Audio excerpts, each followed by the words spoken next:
All the terrorists that tried to attack my soldiers and my unit, they are not with us today. Some of them was very close to me, so probably they saw that I'm a woman, and probably they won't get their 72 virgins because I'm a woman. This is Lieutenant Colonel Or Ben Yehuda of the Israeli Defense Forces, and she is describing how her all-female unit killed more than 100 Hamas terrorists. The mother of three is in charge of tank crews at the Caracal battalion, who have become legendary after they proved beyond doubt on October the 7th that women can serve alongside men in frontline combat. Are you married? Do you have a partner? Or Yeah. What does he and what do your children say? So he's also right now at Gaza, and the children, they are with the grandfathers. I think that they are very proud. When I came home, since the beginning of the fight, they told me, "Mommy, we saw you in TV. You became famous." So I hope that they are proud. The unit is based in southern Israel, and when Hamas fighters streamed across the border from Gaza, they were one of the first IDF units to respond. In the early hours of October 7, as Hamas fighters stormed into Israel using bulldozers to smash through fences, many of the Caracal Brigade were at home on well-earned leave. But within minutes of getting alarm calls from commanding officers, they raced into action and sped to their base, knowing they had not a moment to lose. At October 7th, I got called from one of my commanders in the north.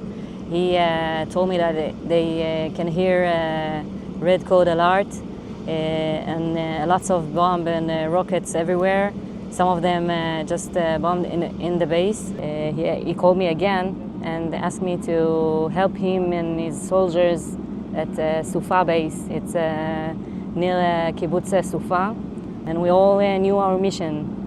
Our mission is to defend the civilians over our area, and we drove over there. And when we came over there, we saw and we also hear lots of bomb and rockets and also guns and shooting everywhere and grenade. That's the moment I realized that this is something big. Lots of terrorists that attack this base, and also all the kibbutzim nearby Gaza. And our mission was to stop them over there. Once there, they spotted the gaping holes in the fences and terrorists swarming through, hundreds of them. The unit had their orders and they followed them to the T, eliminating the terrorists with gunfire and tank rounds, and in some cases even running over them with their 65-ton tanks. Through a 17-hour tank battle, the women fought off terrorists at kibbutz near Sufa and Holit in southern Israel, killing 100 of them and not sustaining any casualties amongst themselves. The area was eventually cleared when members of the Navy Special Forces unit arrived to join the battle, but by then most of the bloody work had been done by the women. We were stronger. We surprised them.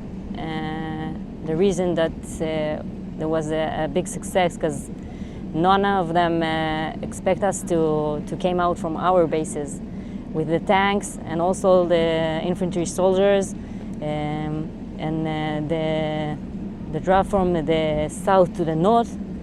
That surprised them. Do you think they were surprised to see women soldiers? I think that they were surprised. We knew that they got a plan to attack also our bases, but the fact that we came out from our bases, it definitely was a surprise from them.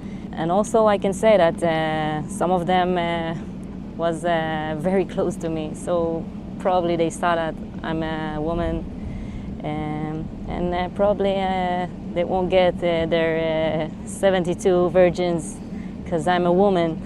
But in every points in that day that they tried to attack us, we win. The Caracal Battalion was founded in 2000, and women soldiers make up 70% of it. The tank battle they fought in has been acknowledged by commanders of the Israeli Defense Forces to be the first of its kind in military history anywhere in the world. Prior to the battalion's formation, women were barred from serving in direct combat, but since they were formed, they have been involved in several incidents, mainly border skirmishes with smugglers and terrorists. We were given a role to take this opportunity in the tanks. The first women in the tank unit. As a pilot, they wanted to see if we were able to stand and keep on the standards of what it takes to be a leader in a tank commander. Family and friends in the UK. I know that they know what I do as a IDF soldier in the army. However, I don't believe that they know what it's like to be in such an amazing environment of protecting such borders with terrorists and protecting our country, especially where we have the Syrian border and Lebanon, Egypt, especially the Gaza Strip. You're very proud to be Very a female proud. tank driver in the IDF. Yes, very proud, especially one of the first tank commanders that took place. Is also very intimidating to approach as a 20-year-old, but we overcome it and we learn so much more about army, about wars, about history, especially Israel history. If we have to, we'll stay in there for a month. There are people in Gaza who stay in the tanks for months, as much as they need to. Obviously they have everything that they need, and everything that will be needed will be sent to them. After all, we're like sisters in a tank, we're a family, and we know everything about each other, because if we don't, it's not going to be fun and easy. So there's definitely a great communication. It's a good camaraderie. Yeah, these are our girls, these are my girls for life, and they know everything about me and I know everything about them and their families, and they know everything about my families, and that's one way to make a war much easier together. But after the epic battle against Hamas on October the 7th, they can now live up to their motto of the winning combination.